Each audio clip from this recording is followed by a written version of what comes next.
or leading the environmental division at Southern Company. You also mentioned part of the job of the mayor of any place, but especially a place like Braselton that is attracting more businesses, wanting to make it a great place to come develop a warehouse, a factory, some sort of retail location potentially. What is the balance, if you will, or how do you think about, hey, we don't want to take away all the green space that, also is a part of what makes a place like Braselton so great, but also give the people the opportunity to build it. And again, we talked about businesses, but one of the big problems, a lot of people have this day and age is housing as well. So how do you think about development where, obviously you're going to make someone mad, no matter what decision you make? How do you make it so not too many people get too mad, I guess it might be the best way to phrase it. So you've asked for the sort of the first thing to think about if you're going to get into politics. And to me, that is learn to keep your house clean enough you've got some time to help others. The second thing, if you're going to get into politics, is the lesson that you just brought up. You're going to make someone mad no matter what you do. Right. When you make a decision as a leader, it's going to have challenges no matter what it is.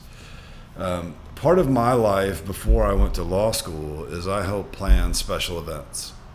And what I particularly did is I got to work with the White House, I worked with the Super Bowl, I worked with the Goodwill Games, I worked with the Olympics. I got to work on some really big events and kind of play in a big boys lane, right? And those were very impressionable years. This was like, I graduated college around 20 and then did this until I was about 26. And what I learned is it's important when you do an event that the VIPs have the VIP entrance and that the people coming in a taxi cab have a taxi cab entrance. And the bus drivers don't want to overlap with the taxi cabs or the limos. And if you're emergency services, well, then you've got to have a different entrance because you got to be able to come and go all you want. And the dignitaries and the people that work on the ambulances don't really want to be seen on camera together. Not that they're afraid of each other, but they're just there for very different and very important different reasons. Right. So that leads to a lot of the logic of what I think about whenever we think about community development, right? There's places in a community that need to be busy. There's places in a community that need to be thrive and have a pulse and move and grow.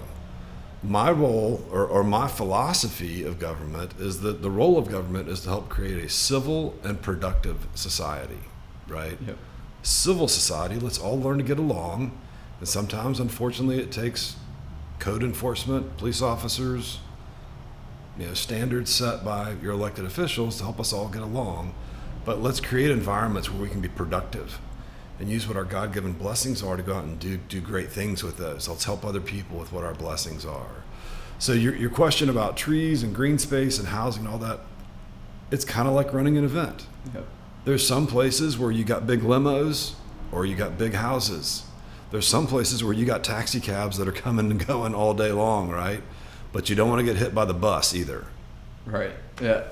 Now, that's something that, I've seen change quite a bit in my time in Forsyth County, growing up to where, I don't know how familiar you guys are with that area. If you're familiar with like exit 13 off of Georgia 400, it's now the Collection.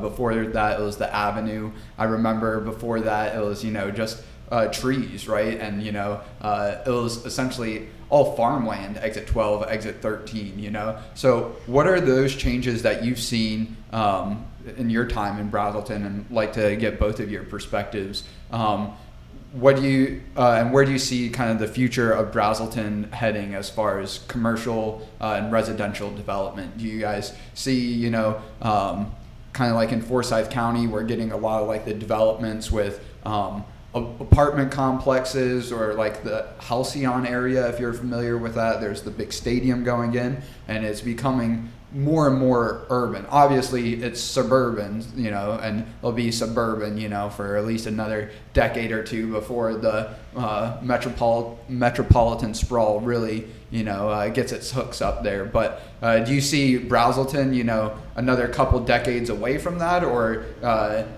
would you like to see Braselton always kind of keep its more suburban charm, if you will? Maybe not a great way of putting it, but yeah, no. What you're laying out is actually really good terminology, and what I see in Braselton is a blend.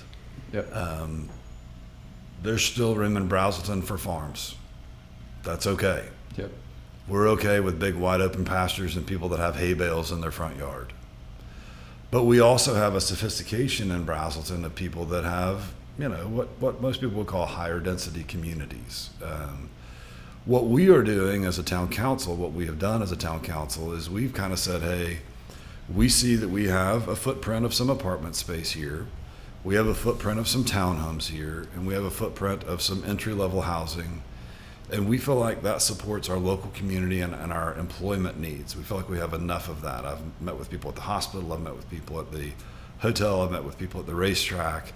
And we actually did a survey of, some people will call apartment living affordable housing, right? So we did a survey when I first got into office of how many apartments are there within a 15-mile radius of Braselton. And at that time, I'm pretty sure the numbers were like 14,000 established apartments, another 4,000 to 5,000 in construction apartments, and then a whole nother layer of 2,000 to 3,000 zoned but not even started construction apartments. So when you think of someone being able to drive 15 minutes to work, that's not a bad deal. Right. Yep. Right. That's a lot of housing. Yep. So that's where we said, okay, we don't feel the focus of Braselton has to be apartments in order for us to sustain great businesses and have great opportunities for companies to thrive here. So that's where we started raising our standards on what housing was going to look like and what it's going to be like. And that candidly has slowed down the number of residential units that we've gotten built. But what we also see is we need to do a good job with infrastructure.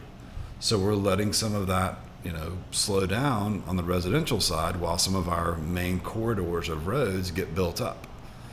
Roughly 6 months after I got in office, a project that had been on hold for a while became live. And then I think January or so, a year after I'd been in office, it really started construction, and we hope in 2026 it'll finish construction.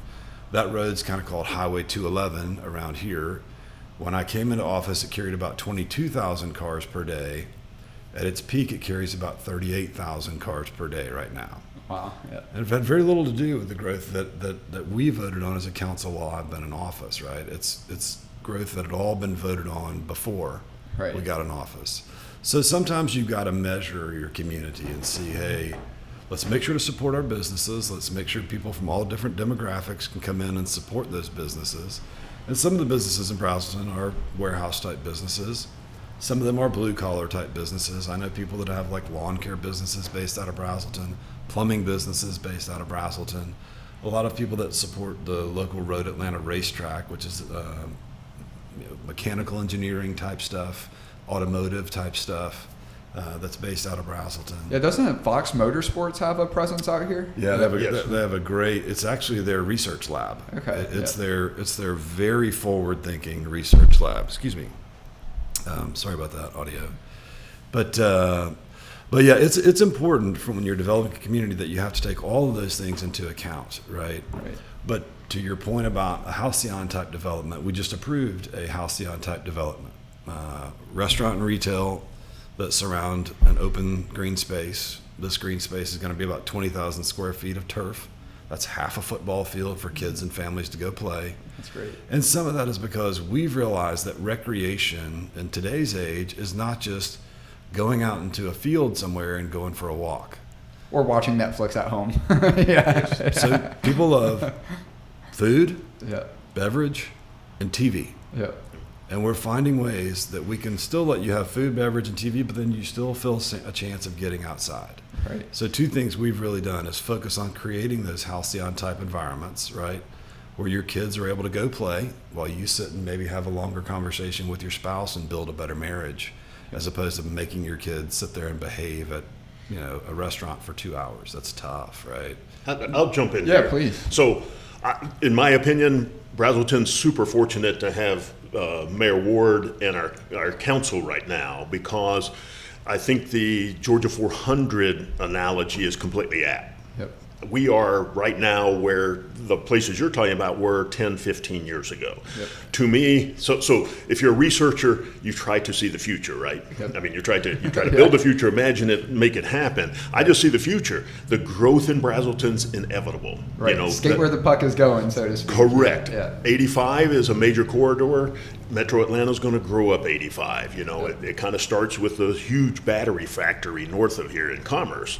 But you know, so you know, it's inevitable. Now in Braselton, you'll have people that want it to be a small town like it was 20 years ago and never change. You have other people who own land who want to make the maximum amount of money they can from the land, which typically means building apartments. Right. Yeah. You know, the very high density.